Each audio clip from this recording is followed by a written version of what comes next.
आप सब? मैं उम्मीद करती हूँ कि आप सब बहुत अच्छे होंगे। आज बात करते हैं स्टूडेंट कॉलीग की। स्टूडेंट कॉलीग है क्या?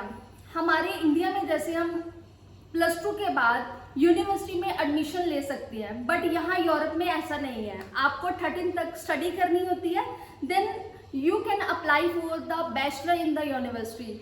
तो इस गैप को कवर करने के लिए, एज गैप को कवर करने के लिए, इंटरनेशनल स्टूडेंट्स के लिए स्टूडेंट कॉलीग करना बहुत ज़रूरी है। ये है स्टूडेंट कॉलीग।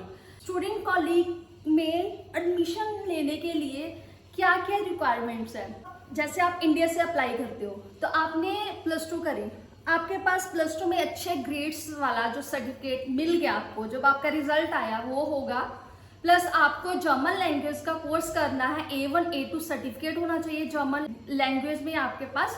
ये 2 चीज़ें होगी। देन आप करोगे अप्लाई यूनिवर्सिटी में। जब आप यूनिवर्सिटी में अप्लाई करोगे तो यूनिवर्सिटी आपको कंडीशनल ऑफर लेटर देगी। वो इस कंडीशन में आपको ऑफर लेटर देगी कि आपको स्टूडेंट कॉलीग को पास करना है। ठीक है, ये प्रोसेस हो गया हमने जो इंडिया से कर रहा है। जब आप अप्लाई करोगे ना तो कुछ यूनिवर्सिटीज प्रोवाइड करती है आपको स्टूडेंट कॉलीग की इनविटेशन प्लस जॉब बुकिंग आपको प्रोवाइड करती है कि आप इस यूनिवर्सिटीज में से स्टूडेंट कॉलीग कर सकते हो। ये आपके साथ, ये आपको इंडिया में रह के करना है। प्लस जो स्टूडेंट कॉलीग है ना वो जर्मन लैंग्वेज में ही होगी।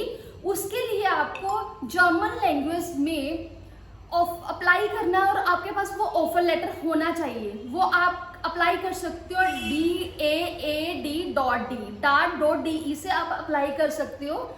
और वहाँ से जब अप्लाई करोगे, ऑफर लेटर आ गया तो देन आप वीज़ा के लिए एलिजिबल हो स्टूडेंट कॉलीग में जाने के लिए, और आप साथ ही साथ आपको बैचलर के लिए अप्लाई करने के लिए।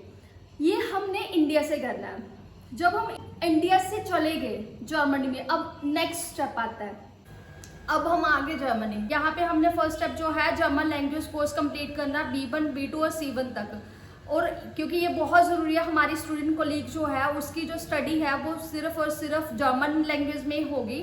तो उसका जो एंट्रेंस एग्ज़ाम है उसकी जो रिक्वायरमेंट है वो यही है, B1 या C1 तक होना चाहिए आपके पास जर्मन लैंग्वेज सर्टिफिकेट। तो जब आपने ये क्लियर कर लिया लैंग्वेज कोर्स, देन आपने एंट्रेंस एग्ज़ाम दिया।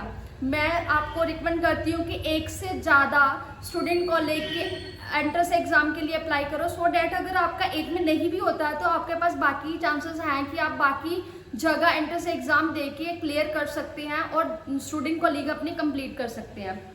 अब बात है स्टूडेंट कॉलीग में आपकी एडमिशन हो गई है, एंट्रेंस एग्ज़ाम पास हो गया, आपकी एडमिशन हो गई है। अब आपका यहाँ पे मिड टर्म एग्ज़ाम होंगे, फाइनल एग्ज़ाम हो गया। आपका फाइनल एग्ज़ाम क्लियर हो गया। अब आपके फाइनल एग्ज़ाम प्लस +2 के जो भी आपके मार्क्स है वो दोनों लगेंगे, उनका एवरेज होगा, वो आपके जो मार्क्स होंगे उस बिहाफ पे आपको आगे एडमिशन मिलेगी आपकी यूनिवर्सिटी में।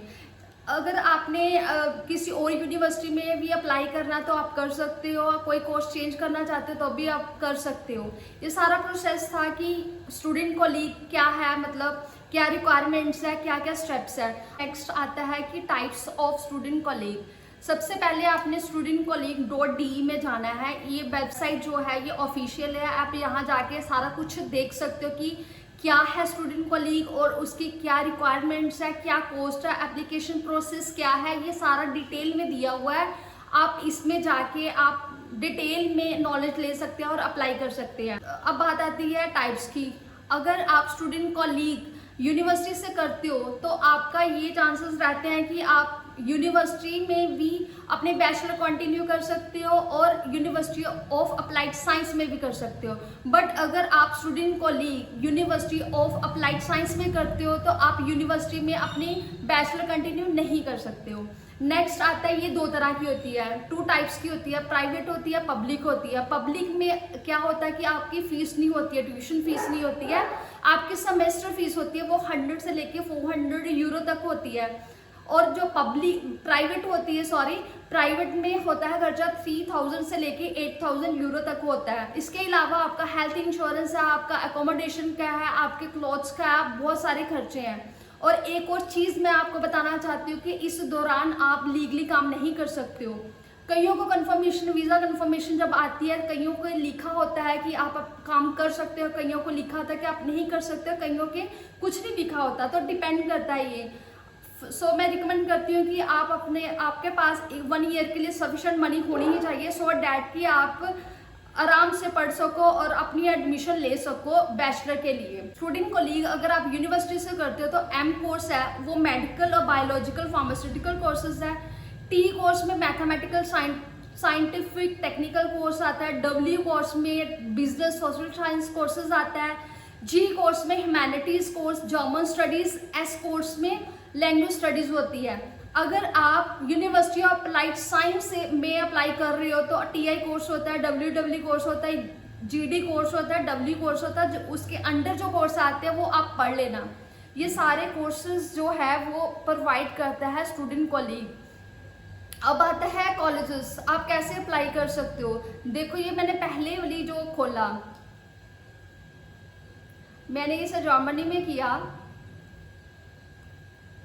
हाउ डू आई अप्लाई, वहाँ लिखा हुआ है you can not apply directly to the student college Heidelberg. अब हेल्डलबर्ग यूनिवर्सिटी में डायरेक्ट अप्लाई नहीं कर सकते हो, आपको ऑटोमेटिकली वहाँ से इनविटेशन, स्टूडेंट कॉलेज के लिए इनविटेशन आ जाएगा, जो कि बहुत ज़रूरी है इंडिया से आपको, जब आपने जर्मनी आना है। तो इस साइट में सारा कुछ है। जब आप अप्लाई करोगे, ये कौन कौन सा कोर्स प्रोवाइड करते हैं ये भी लिखा हुआ है। G course, M course, S course, T course, W course,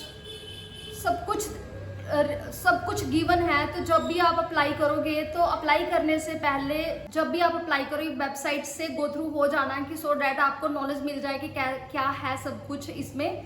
तो बस यही था इस वीडियो में। अगर आपको कुछ भी पूछना हो, अगर आपको कुछ कंफ्यूजन हो, समझ नहीं आया हो, इस रिलेटेड कोई क्वेश्चन हो, तो आप मुझे कमेंट सेक्शन में पूछ सकते हैं। आज के लिए बस इतना ही था। Bye bye, take care.